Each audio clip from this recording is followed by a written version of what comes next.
going on, everybody, and welcome back to another episode of Conversations with Jacob. And we got a good guest with us this week. But before we get to our guest, let's want to tell you about the podcast.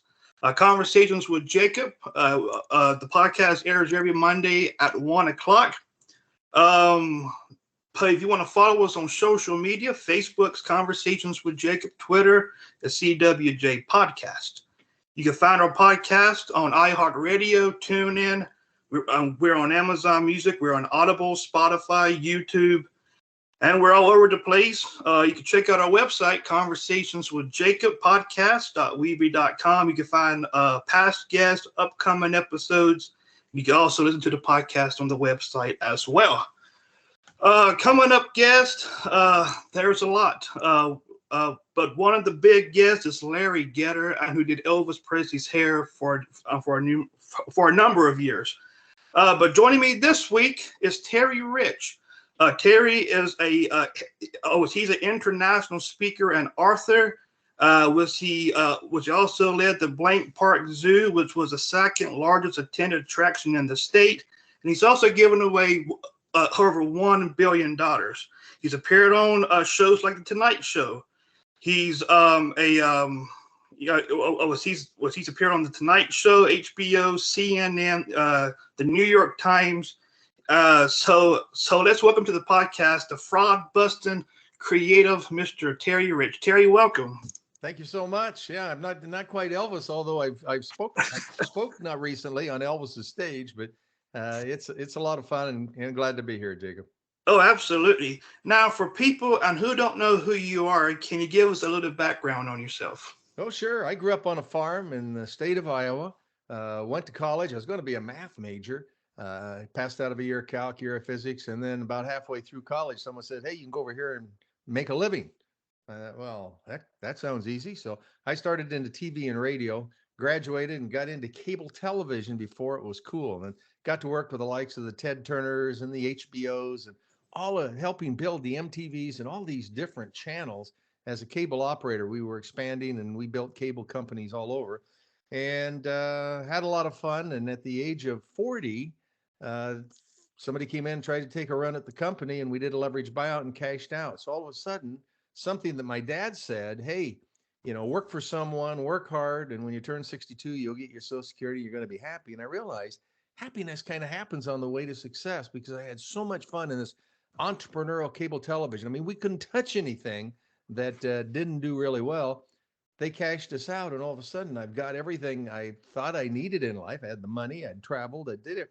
But what do you do next? So I started my own company and worked with the people that I worked with in the cable business to do live free previews for HBO, Disney Channel. Even did a lot of boxing pay-per-view type things where we were the pre-promoter. We got on TV like this and said, "Hey, now's the time to call." But ultimately, when I turned 50, Jacob, you know what happens? Midlife crisis. So Yeah. I got to do something different. I got to get off the road. I have kids.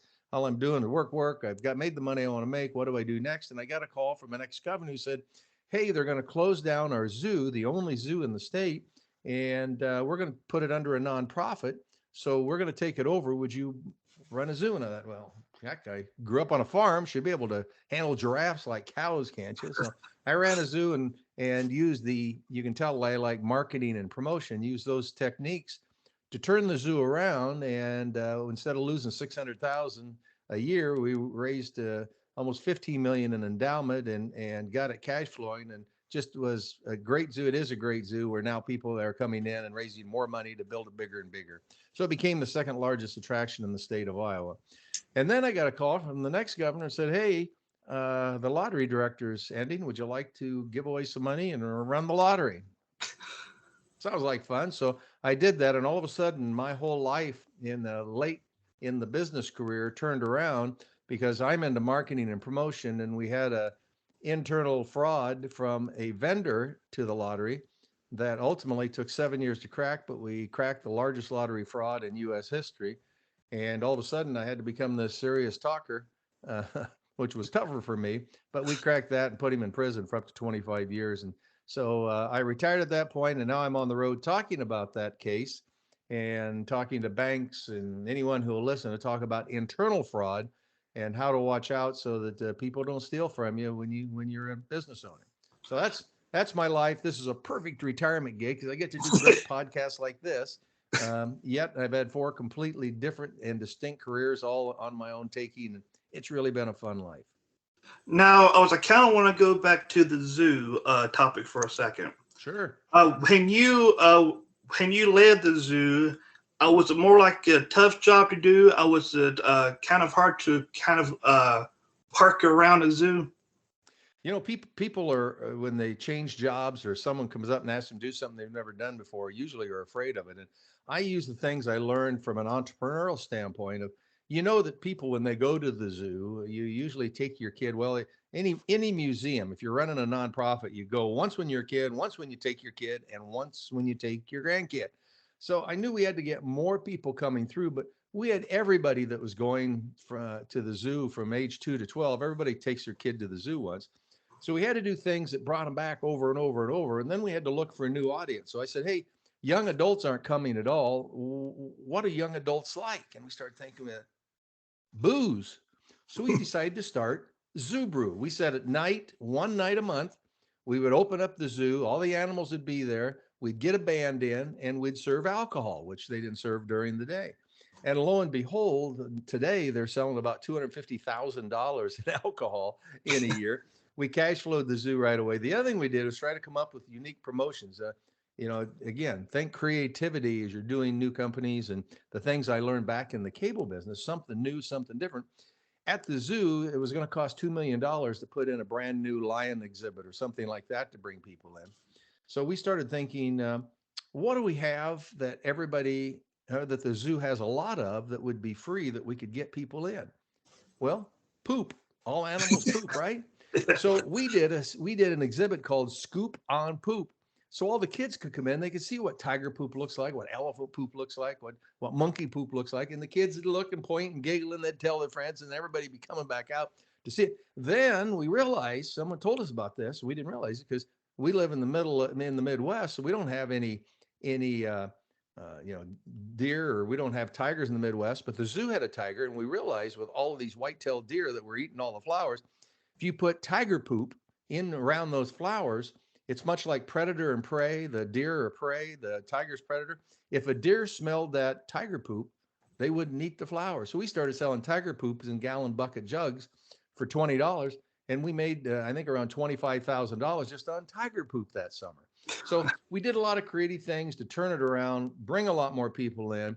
It is like Disney World, though, where a zoo, everybody's happy when they come. We had no theft in the gift shop because people come to have a good time at the zoo. So it was really rewarding to turn it around, get enough money so it cash flow, so that the next director could come in who knew how to raise funds and go out and solicit funds from donors, could build extra that $2 million to get that exhibit going. So just like anything else, you try to build the team around you and try to find the expertise so that you have good lawyers, all those, and you needed a good fundraiser in this aspect to continue that zoo.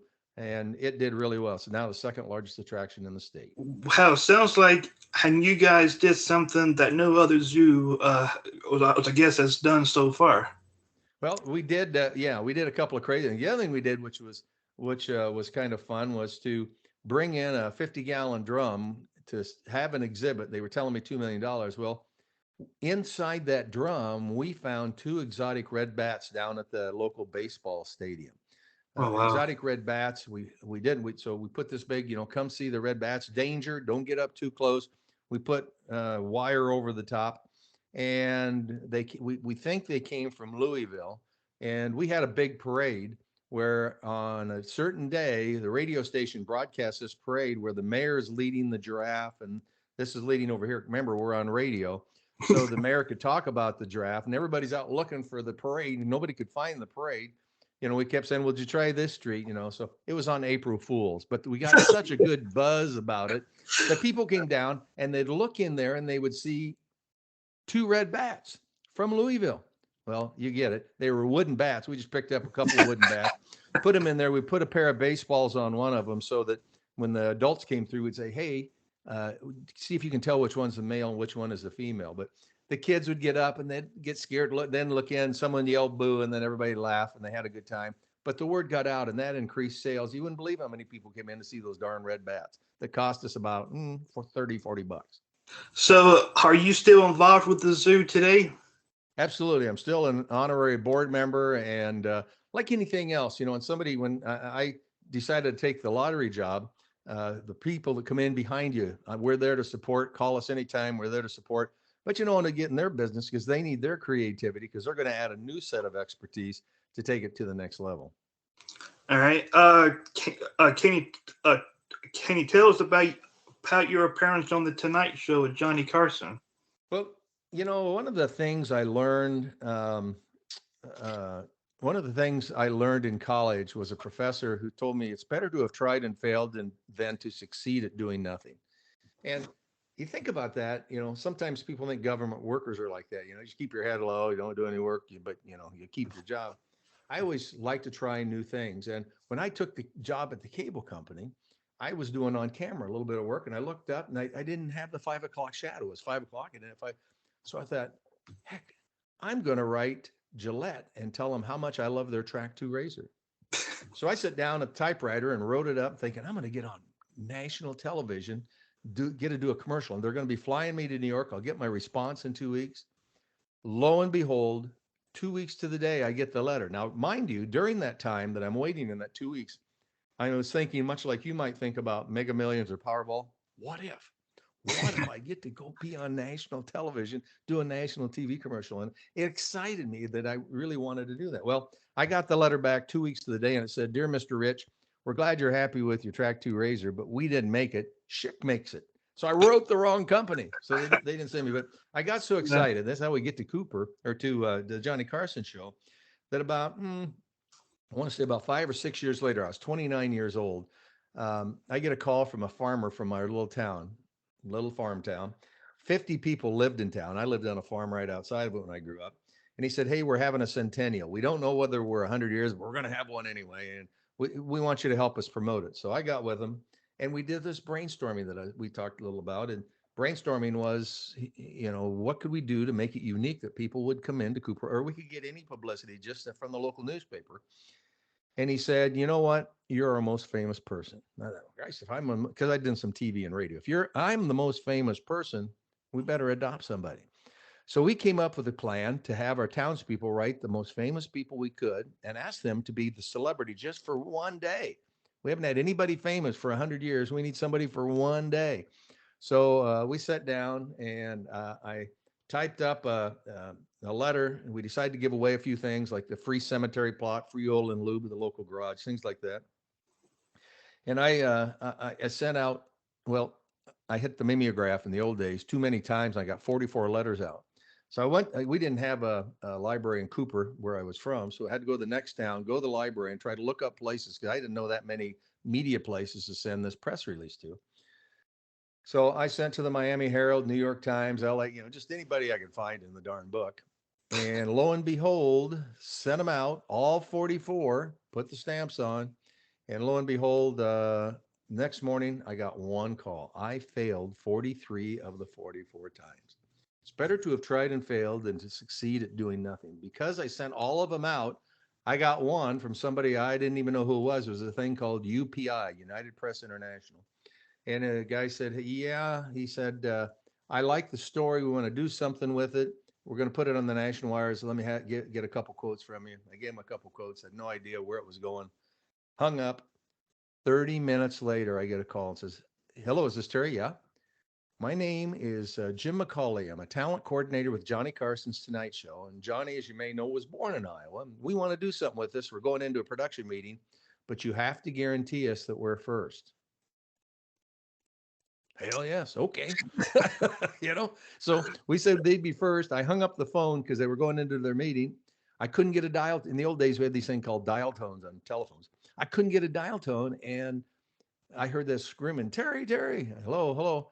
Yeah, this is Judy Steinberg. I'm with Good Morning America. I have 2 tickets. I want you in New York tomorrow morning."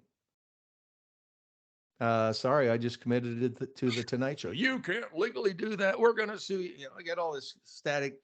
Well, I got calls for 3 days when all said and done, but the Tonight Show talked about coming out. He wanted to come out and see the town. And they talked about split screening like you and I are doing with Johnny Carson. But as he came out, he fell in love and he started talking about maybe we could do a satellite uplink to all of the nation and do the show live from Cooper. We've never done a show outside of LA. Okay, so he came out, looked all around, and he went home and they realized they had some technical problems in doing it, but they invited three of us out to be on the Carson show. So we got to be on before Tom Jones. 20 million homes watched that evening as we did two segments through two commercials. And then they replayed it a couple years later on the Best of Carson. But lo and behold, we get all of this information, all these people out. And the day of the centennial, we had 12,500 people show up in Little Cooper, Iowa for the centennial and had ABC, NBC, CBS, Today Show, Good Morning America, 2 or 3 Live Eyes, all the local media. It was phenomenal success. But the success didn't come from being on the Tonight Show. The success came from them telling us they could do a satellite uplink from Iowa. I'd never heard of that before. So when I got back to my cable job, we were doing free previews where you turned on your TV and say, "Hey, Marge, they're showing free HBO." And I thought, you know what? We do that in each of our little towns. So I had to go town to town that we own the cable companies, to Wilmington, Delaware, and Dallas, Texas. But I was doing all these different places. Why couldn't we just do it via one satellite uplink? So I called to my buddy in New York and he said, "Yeah, we can do that. That should be easy." So they sent out a satellite uplink and we did a free preview a weekend where you got free movies. And then in between, I'd jump on and say, "Hey, you like what you see? Well, we'll give you a deal right now. Call 1-800 cable TV or whatever the number was." And we did $15 million in net worth for that weekend, just by taking an idea that we heard earlier and taking it to the next level as a creative ideas. So from there, that's kind of when I started my own company. I started doing these free previews all over the nation for HBO and for Time Warner and Cox Communications and Comcast and even ESPN and all the others. And it was just so much fun. All because, remember, back to our original premise, it's better to have tried and failed. I failed 43 on 43 letters. Only one person gave me a call. How about that? That was a long story for, well, how did you get on Johnny Carson? Huh? Sure is, yeah. Now, for the people that's listening, watching, just like what you failed with all 44 things, how they started calling you back, and how can people that have failed try to make a comeback? Well, you know what? If you think about it, most people don't realize this, but when we sent 3 people to the moon, um, it's like people who are project managers. Everybody believes a good project manager loves to lay it all out, say, this is the date, this is our action item, this is the target, this is when we're going to do this is going to be that. And when things go wrong, everybody, gets all nervous. We sent 3 people to the moon, and think about that. If they said 10, 9, 8, 7, 6, 5, 4, 3, 2, 1, blast off, and hey, we planned this thing out, we'll talk to you in 2 weeks, they would have failed. But they realized they would need to do course corrections. Something would happen and they'd be off course. They were off course over 90% of the time going to the moon. How many times have you or people had an idea and they said, "I got to try this," and all of a sudden they stumbled and they thought, not going to work, I'm done. Yeah. So you've got to learn and think about calculated risks. You never want to bet your entire life savings on coming up with that new idea.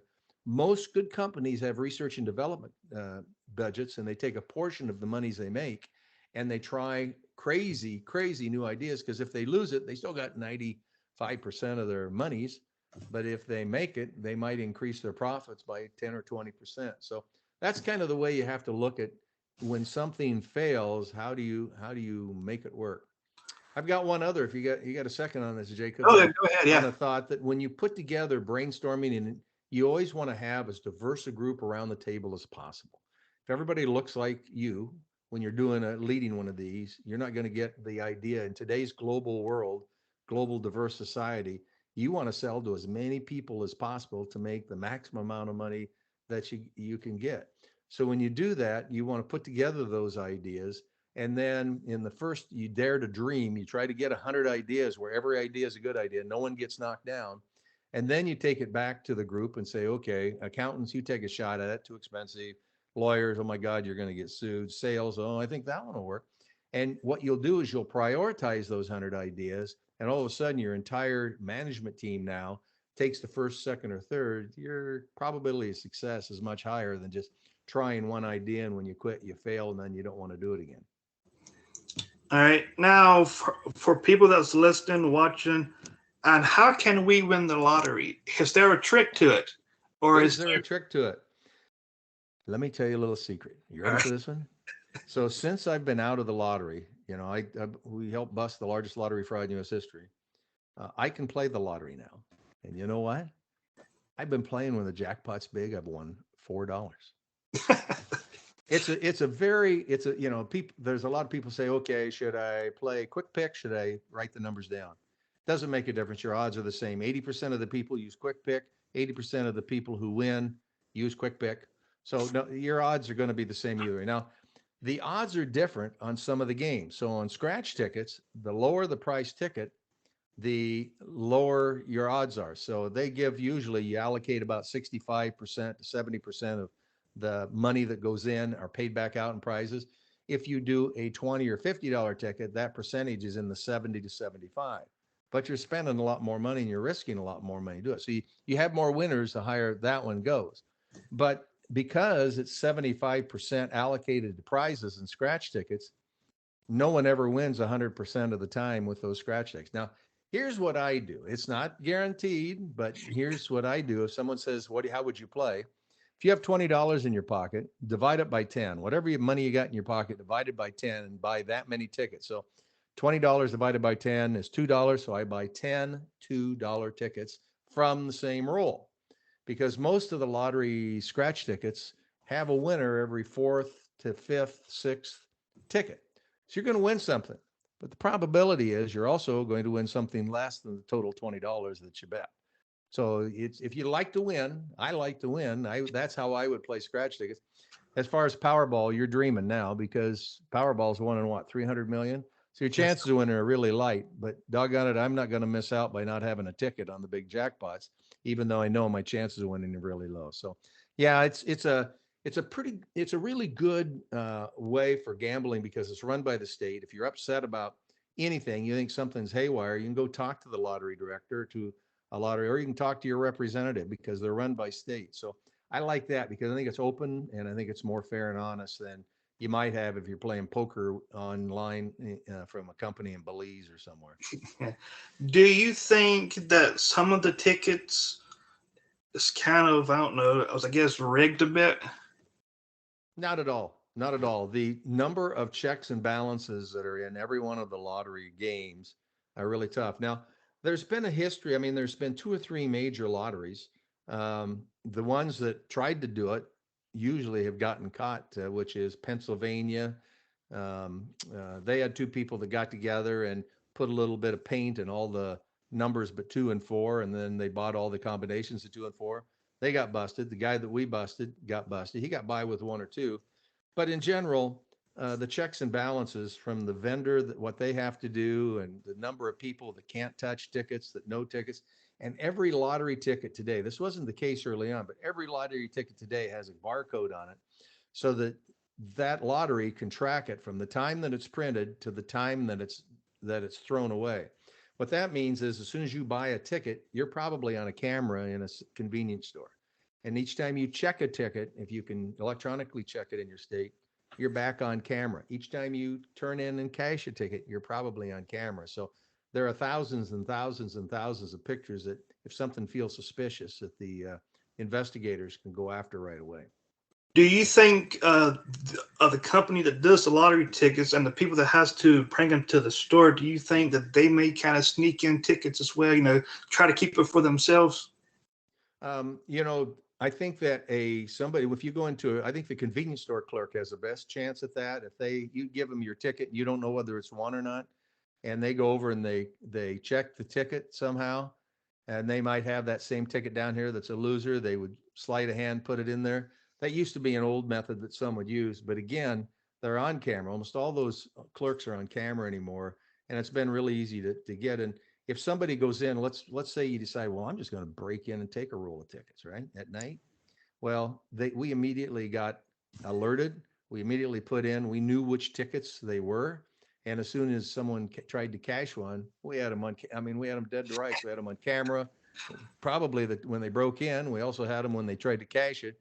and we're out and arresting them in no time. We often will, when they're trying to cash it, get there before they even get any kind of money because it goes ding ding ding once we alert them. So that it really is pretty tough. Do people try? Absolutely. Anytime you're dealing with money, just like somebody who works in a bank, you're always trying to think, no, how can I get my hands on that? But I like to sleep at night, so I decided I'm just going to work and make some money. And what are the best of people that's listening as well? And what is the best cards to get? And what is the most winning card? What is the best cards to get? If you want to win more, uh, I think the best cards to get are the cards that you have enough money to buy, and you never want to reach back in your billfold. It's like playing blackjack. Some people go in. I go in with $100 or $50. I play. If I lose it, I walk away. But it's a lot of people reach in their pocket. So play with the idea that it's entertainment. Don't play that I know I can beat this. I know I could win because I'm here to tell you if that was the case, I probably wouldn't be talking to you. I'd be in the Bahamas myself today.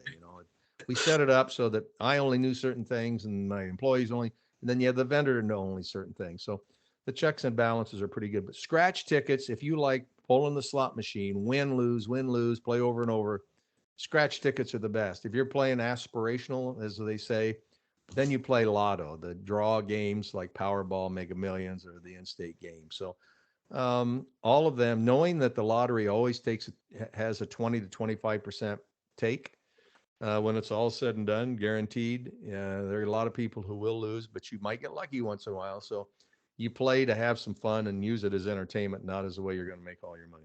Now, and how did you solve the largest lottery fraud in the U.S.? It was a really complicated story. Let me see if I can get this done in a short amount of time. Basically, a guy walks into a convenience store and buys a ticket. He's wearing a hoodie, so his face isn't really revealed, but that he got unlucky that day because it also recorded his voice. And a few weeks later, somebody won a $16.5 million jackpot that we knew was tied to the person that walked in that hoodie. And usually, when you announce that you have it, people get there within a couple, 3 weeks. So we started barking, hey, we got a winner. No one showed up. No one showed up at 6 months. But at 6 months, we started getting fake people coming in. Oh, I think the clerk stole the ticket from me, or just all sorts of stories that we got. Somebody thought their husband was in the mafia and that he's been gone for 6 months. So I know he stopped at that convenience store. So he must be the one that got it. I won't have that money. And about 11 months in, you have 12 months to claim it in our state at that time. We got a call from a lawyer in Canada that says, hey, I've got the money or I've got the ticket, and gave us numbers that no one else had given us. Because remember all the security features? No one, they couldn't tell us what the security code was. They couldn't tell us this. They couldn't tell us that. So we could discount all of them. But this guy had the right numbers. And he said, I'm just going to send you the ticket. You send me the $16.5 million. Ding, ding, ding. Yeah, right, buddy. Raised all sorts of flags. So we started investigating. They talked to him and they said, hey, what were you wearing? He said, well, I'm 67. He described himself and it didn't look anything like what we had on the camera. And so our employee said, well, that doesn't look like what we have. Oh, that was me. It was me. I want it. I want my money. And they said, well, why don't we talk again? You think about if you can get down here, we'll give you the money. Bring us a ticket.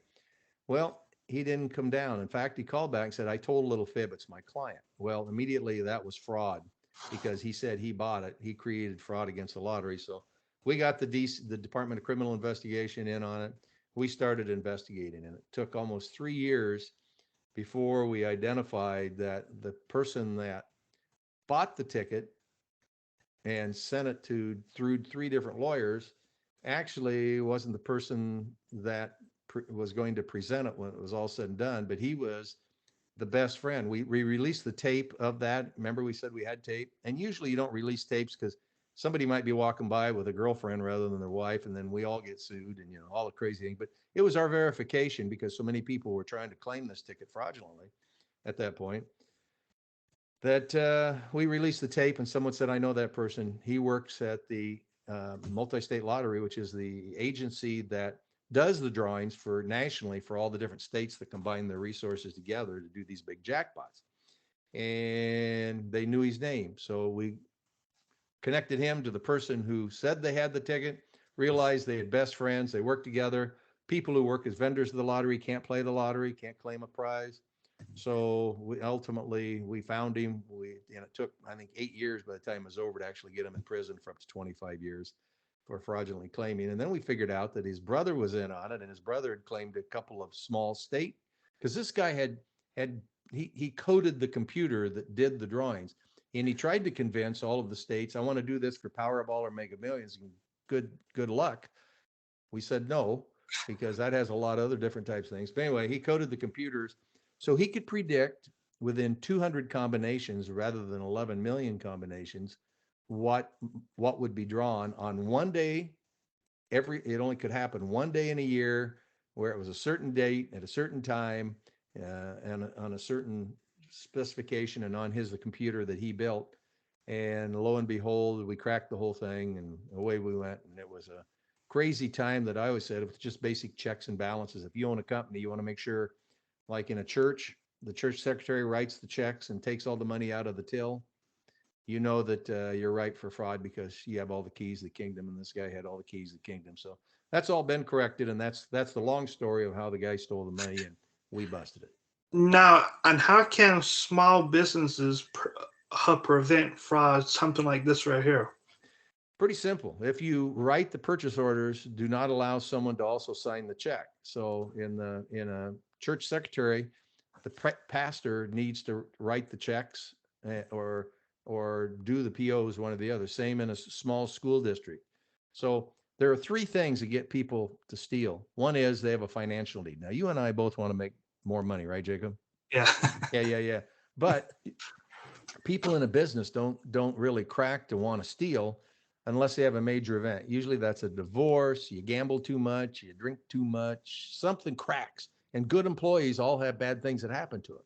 So you need that second protection, which is opportunity. So if you can do both the PO and sign the check, you've got the opportunity. Then if you got caught in gambling or a divorce and you need the money, and I need it right now you have the opportunity and the financial need. But the final one is a rationale. At what point would you or I say, you know what, I deserve it? And that's what most people think, because Joe over here is making a lot of money and I'm working twice as hard as Joe is, or Sally over here.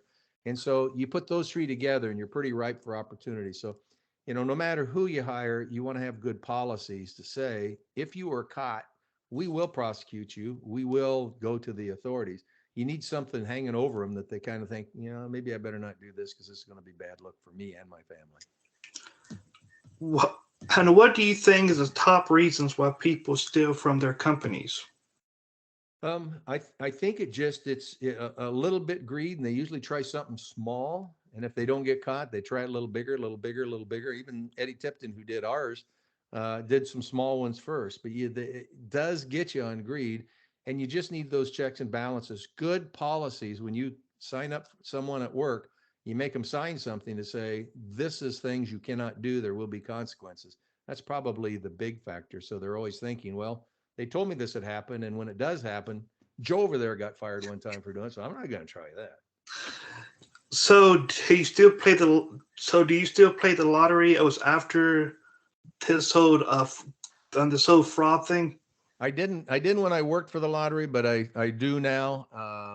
And I play some, but I don't play a lot. I know the odds are not stacked against me. I love playing aspirational, so I'll throw a couple bucks in when the jackpot's at 500 million or $1 billion. But it's, you use it for entertainment, not for ways you're going to make your big living.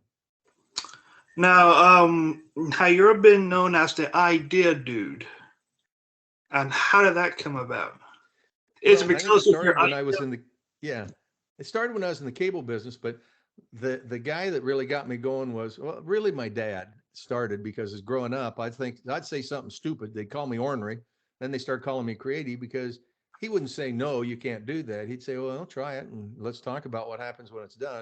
And then I had a professor who talked about creativity and the idea of taking the steps to try something new with calculated risk. So you put money aside when you make money.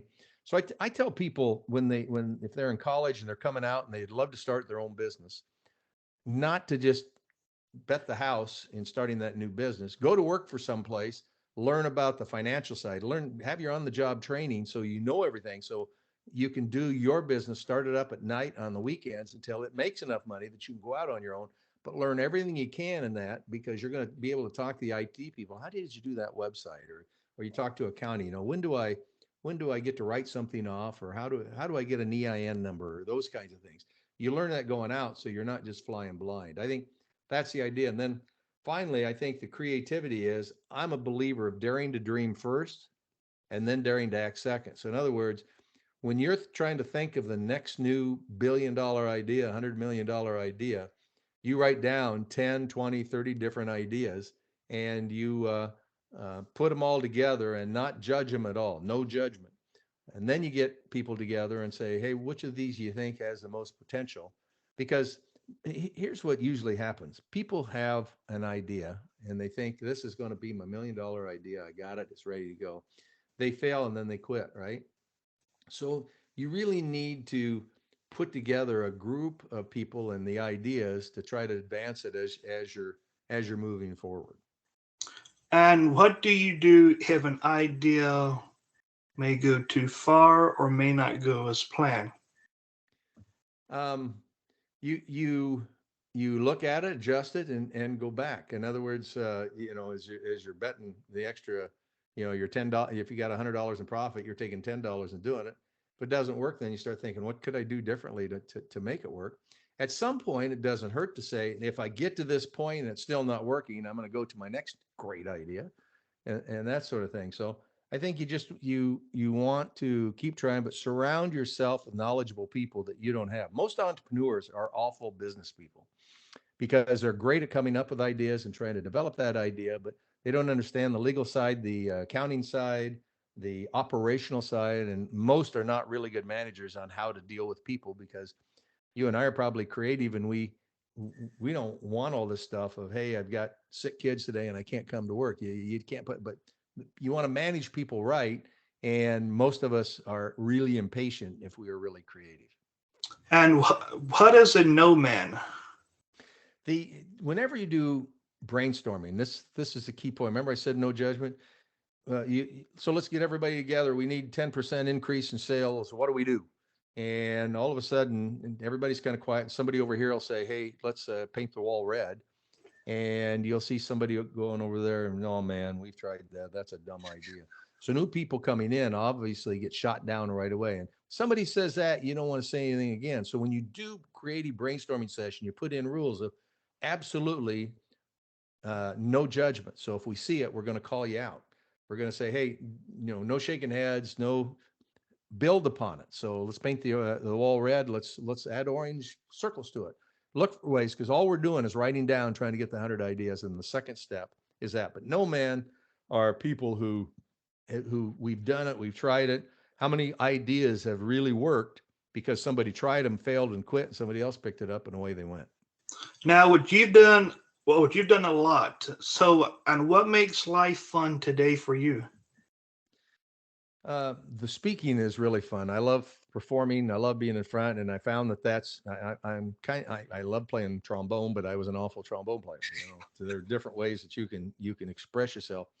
I think there's no doubt I'm really lucky because I'm around my family. All my kids and grandkids live right around here. Few people get that in life, where now I get to play with them all the time, babysit them, do all these different things with them, and see them, where a lot of people have their families moving to East Coast, West Coast, South Coast, wherever, and away. So fun for me is waking up and trying to have that positive attitude of what can we do, and always thinking about, gosh, look at all those Elvis posters behind Jacob. What can we do to make the next person or event fun to take the next step? In fact, I got a $1 million idea at the end here. When you're ready to wrap, you tell Oh, me, yeah, and I'll give you absolutely. the $1 million idea. Now, can you tell us what the word COT means? COT. So brainstorming is a group of people, but you got to try, especially in COVID, we realize you got to have people individually give ideas. But when people give ideas, you send an email to someone and you'll get a thing back. Well, have you thought about this? Or I don't know, or I like that. So I was going into the lottery, and everybody was melting down, the management staff, because I was giving them all let's put animals on the tickets. Let's do this, that. Finally, they said, we can't handle it anymore. I said, what's up? So we can't do all these things you're saying. I said, no, they're just ideas. And so we communicated that I needed a way to tell them when I wanted something done versus this is an idea. So he said, when we send out emails, we'll have action required. That says, I'm the boss. We need to do it, or you could get fired. This is something I want done. But that's maybe 1% to 2% of the emails. 20-30% is FYI for your information. So that, read it when you can, kind of understand it. And most people knew that I wanted them to read it at that point. But then we came up with something called COT, consider or throw away. Consider or throw away means when you get something and you're busy, hit delete. You don't even have to read it. I mean, there's no priority. Do not respond and say, great idea. Or, have you thought about this? No, it's just an idea. And what really made it successful was, please send me your COT ideas. So all of a sudden we had them sending it and they passed it on to their employees. So we had the front receptionist sending us ideas, where in the past, she or he would have written something down, put it in the idea box down below, and then bitched for 2 weeks, and they never got back to me. They wouldn't listen to me. This one they can send directly to everybody because they get it off their chest, and they're not going to get fired for it. That's one of the rules. You're not going to get fired. We're just looking for ideas.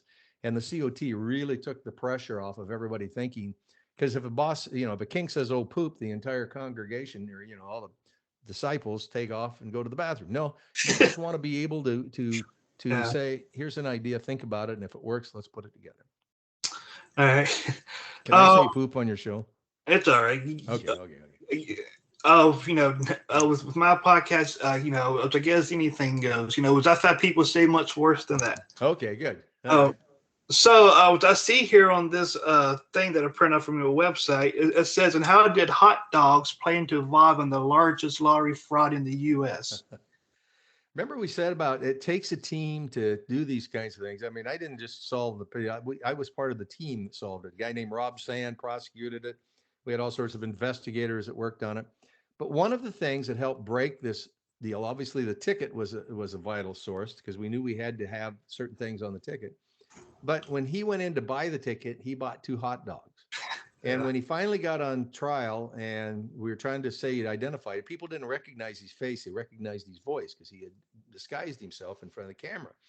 So he's brought his brother in to be a testimony, to be a character witness. And they asked him, do you think that's your brother on the tape? And he said, that can't be my brother. He said, he don't look like my brother. And anyway, he don't eat hot dogs. Eddie don't eat hot dogs. Well, everybody looked over at Eddie, and Ed's probably a good 300 to 400 pounds. And the Associated Press reporter started laughing and wrote up about this. He doesn't eat hot dogs. He thought it was so funny that, well, come to find out, it went nationwide, this news article, and it ended up in Flatonia, Texas, where the brother who was testifying for Eddie was from. And a guy down there that worked with an FBI just said, wait a minute, that looks like the guy we arrested for money laundering 10 years ago. So you got to remember, this was 5 years for that and another 10 years before that. They called up and said, you should check his brother out too, and come find out his brother was in on the deal. And he had taken some of Eddie's winning tickets and cashed them in Colorado and Oklahoma and Kansas. And he blew it. If he hadn't have said that, we probably only thought it'd be a little Iowa deal. And that helped us break the case to check all the states around the U.S. and cracked 6 or 7 different big jackpots. Now, can you tell us about some of the books you've wrote? I had 2 books. The first one was Dare to Dream, Dare to Act, which is all about creativity and kind of explains how I got to the Idea Dude stage with all of that. So that's kind of fun, talking about promotions and why it's important to be creative. The second was called The $80 Billion Gamble, and that is the story of the fraud on the lottery and has all the details and all the players and everything else in it. So those are the 2 books we've done. They're both available on Amazon. Ironically, your timing is great because last week someone with AI did a ripoff of that $80 billion book and was selling it on Amazon for $6 cheaper. So it's pretty much the same words as our book, same title, had they ripped off our pictures. And so we talked to Amazon and it was just pulled off. But that you just never know, to have a fraud on a fraud book. It's pretty crazy, huh? Absolutely. So, speaking of AI, what is your thoughts on that? Do you think that's going to take over, or AI is it's kind of like after we had cassette players and CDs, someone saying you're going to be able to stream your music, to kind of say, I don't quite understand it. I've used it, I've seen it. I think it's going to make all the difference in the world. It doesn't bother me that much. It's kind of like if you can use Google to find something out, why do you have to Yeah, the old Henry Ford quote was, heck, they were saying that he wasn't a very good businessman because he didn't know something. He says, you know what? For a nickel, I can pay any kid to go to the library and find that out. My job is to think up new ideas. So I kind of focus on, I'd rather do new ideas that are different and fun and creative. And I think AI will be around to stay. And where can people find you on social media? The easiest one is terryspeaks.com is the website, or I'm on LinkedIn. I think I've got about 3,000 or 4,000 followers on LinkedIn. So those are a couple of good ones. And I really don't pitch the book much. I do a lot of speeches if somebody has an event or something and they want to have me come in and tell that lottery story and ways to create it or not have it happen in your business. I'm happy to. I really love doing that, meeting people like you to have a good time. All right. So you said that you have an idea. Okay. So yeah. You ready? So Mega Millions, we merged Mega Millions and Powerball back in 2008, so that all states could sell both games. So they're pretty much the same. So we decided to cross sell those between the states that didn't have them. And they asked me to help with marketing. So I was coming home and I looked up and I thought, you know what? That moon is just like the little sliver of your fingernail. You know how that looks like, crescent moon? And I thought, whoa, what if we got a laser or a spotlight that could project on the dark side of the moon? So when you looked up at night, you could see what the Powerball or the Mega Million jackpot was. We could own the moon. No one owns the moon for a billboard. And so I started calling around. I got hung up a few times, thought I was really kooky. And now, the no mans, I got a lot of no mans, but I got a hold of one and said, well, the atmosphere would absorb it and it would split it up. And it's pretty tough. So now I need to find somebody who knows Elon Musk so we can put that spotlight on us, one of his satellites. Then maybe we can get through the atmosphere and have that idea come to fruition. Yeah, of course. Terry, and we've reached the end of the podcast, but before I let you go, I always ask all the guests this question. Do you have any closing thoughts or statements for the people listening? Well, I think the big thing was, I learned this from Ted Turner. I brought him in for a speech and he was down. I said, what's up? He said, I'm worth $500 million. I was told my accountant today. And he said, I go home and I see our two dogs out back having fun. I'm thinking, how come I can't feel like that? I think that the key is to find happiness. Happiness doesn't happen when you reach your goal. It's what you're doing today, and anything you can do to make it fun today and look for ways to enjoy life, the better. And it's up to this point. I haven't figured out how to relax. It's the A-type in us. And so I would say those are two I wish I'd done. Final one is, if you're just getting into business, I tell everybody, don't be afraid to raise your hand and volunteer. If someone comes in and says, a janitor's sick, we need somebody to clean up the bathroom, be the first, because the boss will always remember those that volunteer and try something, even something new. Absolutely. Terry, was don't think you for coming on the podcast to talk about the lottery fraud. Fun. And to me, I had a good time. So so thank you for coming on. So that wraps up this week with Conversations with Jacob. Tune in next week for another episode. Until then, God bless, and we'll catch you. Yeah. Hey, you forgot to say, void where prohibited, member FDIC. Go ahead. There you go. Yeah. But anyways, I don't thank you guys for tuning in. Tune in next week for another episode and another guest. Until then, I will catch you in the next episode.